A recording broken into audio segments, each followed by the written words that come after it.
ಜೈ ಶ್ರೀ ಮೂಕಾಂಬಿಕಾ. ನಮಸ್ಕಾರ ದೇವರುಗಳ. ನಮ್ಮದಂತೂ ಮೂಕಾಂಬಿಕಾ ದೇವ್ರ ದರ್ಶನ 2ನೇ ಸಾರಿ ಆಯಿತು. ಓಂ ಶ್ರೀ ಮೂಕಾಂಬಿಕಾಯ ನಮಃ. ಈಗ ಮತ್ತೆ ಬೇರೆ ದೇವಸ್ಥಾನಕ್ಕೆ ಹಾರಬೇಕು. ಓಂ ಶ್ರೀ ಮೂಕಾಂಬಿಕಾಯ ನಮಃ. ನೋಡ್ರಿ, ಯಾವ ದೇಶಕ್ಕೆ ಹೋದ್ರೂ ಯಾವ ರಾಜ್ಯಕ್ಕೆ ಹೋದ್ರೂ ನಮ್ಮ ಕರ್ನಾಟಕದಲ್ಲಿರುವಂತಹ ದೇವ್ರ ದರ್ಶನ ಮಾಡ್ದಂಗೆ ಆಗಲ್ಲ ರೀ.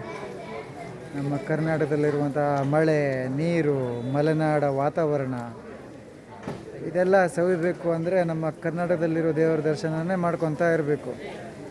ನಿಜ ಹೇಳ್ಬೇಕಂದ್ರೆ ತಮಿಳುನಾಡು, ಆಂಧ್ರ ಪ್ರದೇಶ ಅಲ್ಲೆಲ್ಲ ಹೋಗಿ ದೇವ್ರ ದರ್ಶನ ಮಾಡಿದೆ. ದೇವರೇನೋ ಪವರ್ಫುಲ್, ಆದರೆ ಅಲ್ಲಿ ವೆದರು, ವಾತಾವರಣ ಎಲ್ಲ ಇಷ್ಟ ಆಗಲ್ಲ. ಯಾಕಂದರೆ ಅಲ್ಲಿ ನೀರು ಕುಡಿಬೇಕಂದ್ರೂ ತುಂಬ ಕಷ್ಟ. ಯಾಕಂದರೆ ಅಷ್ಟು ಶುದ್ಧಭರಿತ ನೀರು ಸಿಗೋದಿಲ್ಲ ಅಲ್ಲೆಲ್ಲ.